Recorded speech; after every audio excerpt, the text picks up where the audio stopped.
Stop for a second. If you think living longer is about the perfect diet, expensive supplements, or extreme workouts, you've been sold the wrong story. Most people spend their entire lives chasing health trends that barely change their lifespan at all. Meanwhile, the habits that actually add years to your life are almost invisible. They don't look impressive, they don't go viral, and that's exactly why most people miss them. What I've learned from years of studying human longevity is uncomfortable. The biggest drivers of how long you live are not the things people obsess over. They're quiet, boring behaviors that compound silently over decades. And by the time most people realize what really matters, the damage has already been building for 20 or 30 years. I spend my working life seeing the final chapter of disease: heart attacks, strokes, organ failure. But what determines who ends up there isn't what happens in their 60s. It's what they did in their 30s and 40s without even realizing it mattered. Longevity isn't built at the end of life. It's built quietly in the background, long before symptoms appear. Today I'm going to break down the hidden habits that genuinely extend human lifespan, based on large population studies and long-term human data. These are not trends. These are not influencer opinions. These are the patterns that predict who stays functional into their 80s and 90s and who declines early. And by the end, you'll understand why most people are accidentally designing shorter lives for themselves without knowing it. Let's start with something almost nobody talks about properly: movement that doesn't look like exercise. When people think about health, they picture gyms, running shoes, intense workouts, discipline, and motivation. But when researchers study the longest living populations on Earth, that image completely falls apart. The people who routinely live the longest don't train like athletes. They don't schedule workouts. They don't count steps or track calories. And yet, they outlive modern populations by a decade or more. The difference is not exercise. The difference is constant movement. There's a scientific term for this: non-exercise activity thermogenesis. It simply means all the movement you do that isn't formal exercise. Walking to places, standing while working, cooking, cleaning, gardening, carrying things, sitting down and standing up repeatedly throughout the day.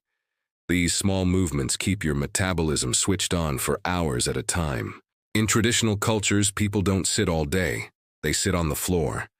Every time they stand up, they perform a squat. They walk as part of daily life.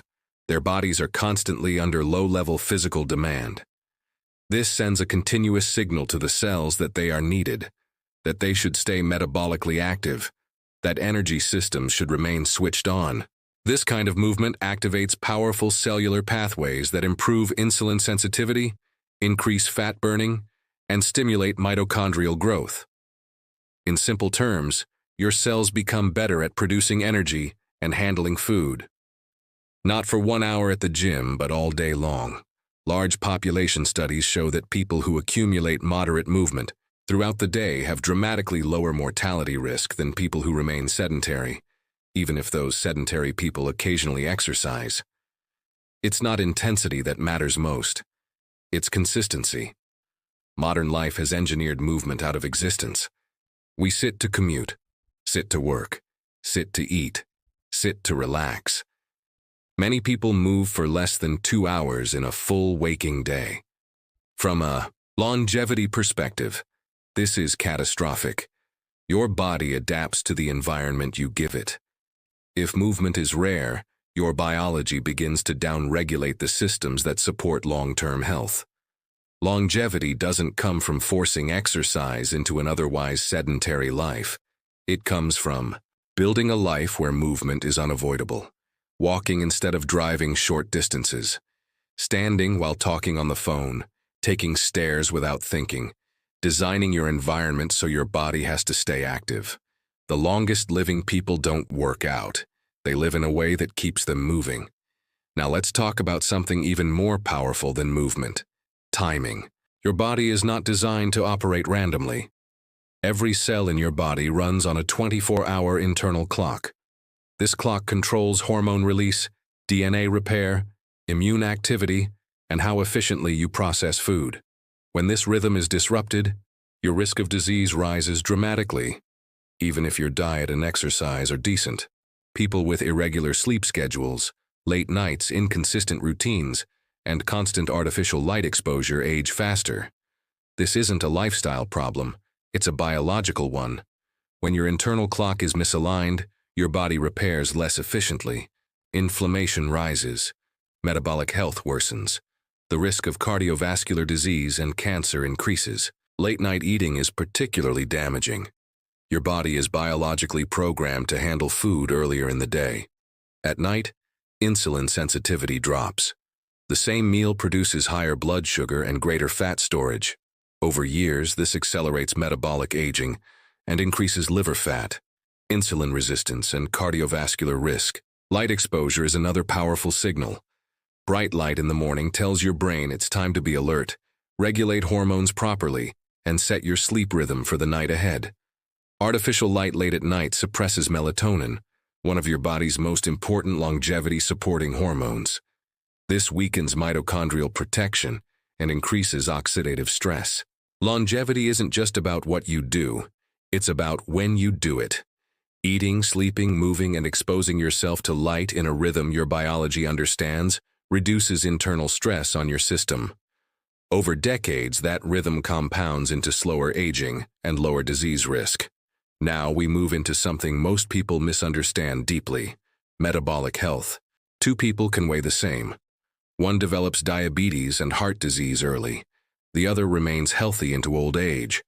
The difference is not weight, it's metabolic stability. How well your body handles blood sugar, insulin, and energy under stress. Insulin resistance is one of the strongest silent predictors of early death. It can exist for decades before diabetes is diagnosed. During that time, high insulin levels drive inflammation, fat storage, blood vessel damage, and accelerated aging. You can look normal on the outside and still be metabolically fragile. Metabolic health comes from muscle, movement, fiber-rich foods, stable routines, and avoiding ultra-processed foods that spike blood sugar repeatedly. When your blood sugar swings wildly after meals, it damages your blood vessels, your nerves, and your brain. Stable metabolism is not about being thin. It's about having cells that respond predictably to food and stress. And this brings us to one of the most underappreciated longevity organs in the human body: muscle. Muscle is not just for strength or appearance. It's a metabolic organ. It regulates blood sugar, releases anti-inflammatory signals, supports immune function, and provides reserves during illness. As muscle declines with age, so does resilience. The risk of falls, fractures, infections, and metabolic disease rises sharply. Grip strength alone predicts mortality better than many traditional health markers. Weakness is not cosmetic. It is biological decline. Maintaining muscle is one of the most powerful ways to slow aging and preserve independence. You don't need extreme training. You need consistent resistance that tells your body it still needs to stay strong. This is where most people go wrong. They wait until weakness appears before they act, but by then, rebuilding is slower. Longevity is built by maintaining strength before decline begins. Now let's move into something that almost everyone gets wrong about health: stress. Most people believe the goal is to eliminate stress completely, that if you could just relax more, avoid pressure, and live a calmer life, you'd automatically live longer.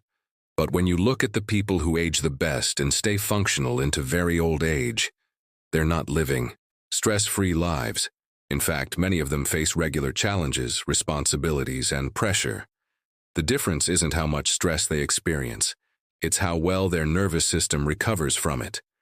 Your body is designed to handle stress in short bursts. This is how humans evolved. A threat appears, your system activates, and once the threat passes, your body returns to baseline. That return to baseline is where repair happens. Problems begin when stress never truly turns off. When your nervous system stays in a constant low-level state of activation, your body interprets everyday life as ongoing danger. That state is biologically expensive.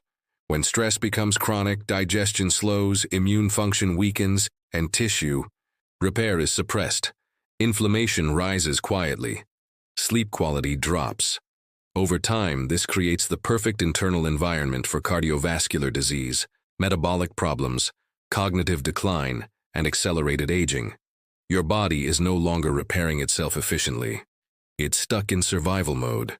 One of the best indicators of how resilient your nervous system is comes down to how flexible your physiology is under pressure.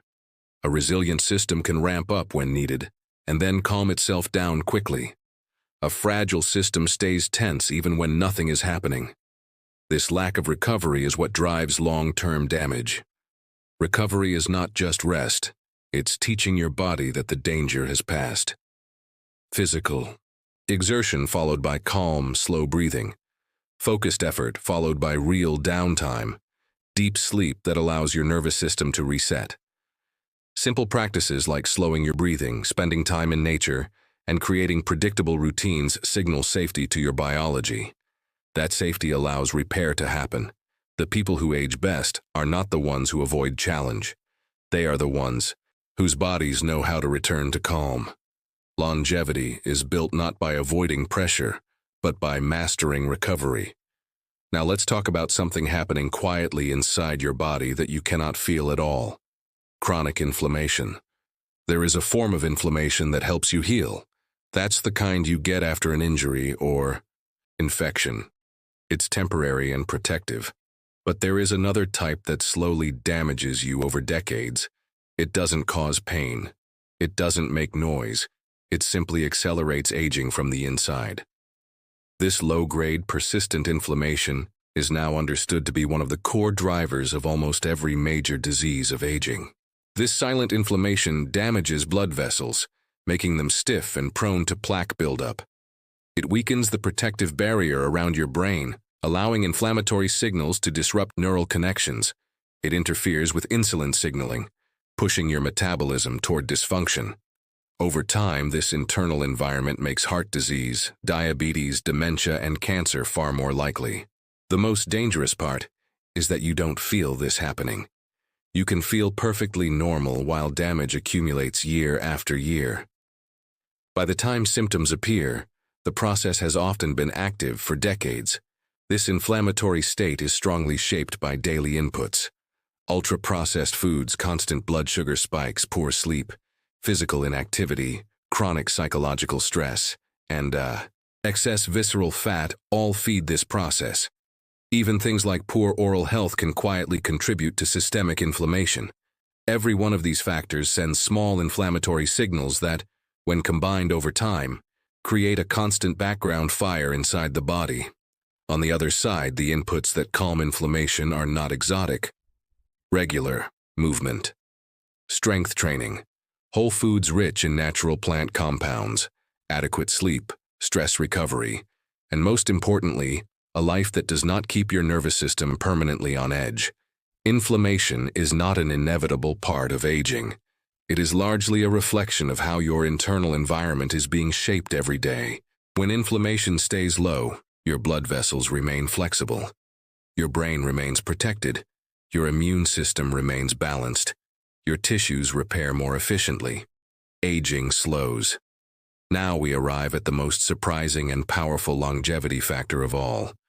The one that outperforms diet, exercise, and even genetics when it comes to predicting how long people live.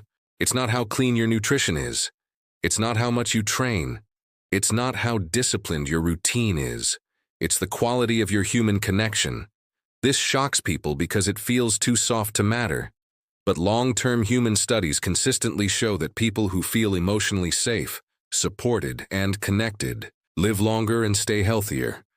Not because of motivation, but because your biology responds directly to social safety. When you feel socially supported, your nervous system relaxes.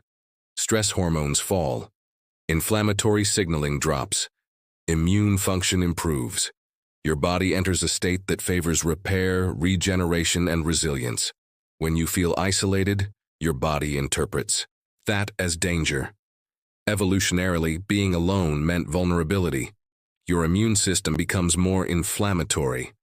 Stress responses stay elevated. Repair mechanisms weaken. Loneliness doesn't just affect mood, it alters immune function, cardiovascular health, and brain aging. Over time, social isolation increases disease risk in a way comparable to many traditional health risk factors. The body does not distinguish between emotional threat and physical threat. It responds to both biologically. And here's the most important nuance. It's not about the number of people in your life. It's about whether you feel truly safe being yourself with someone.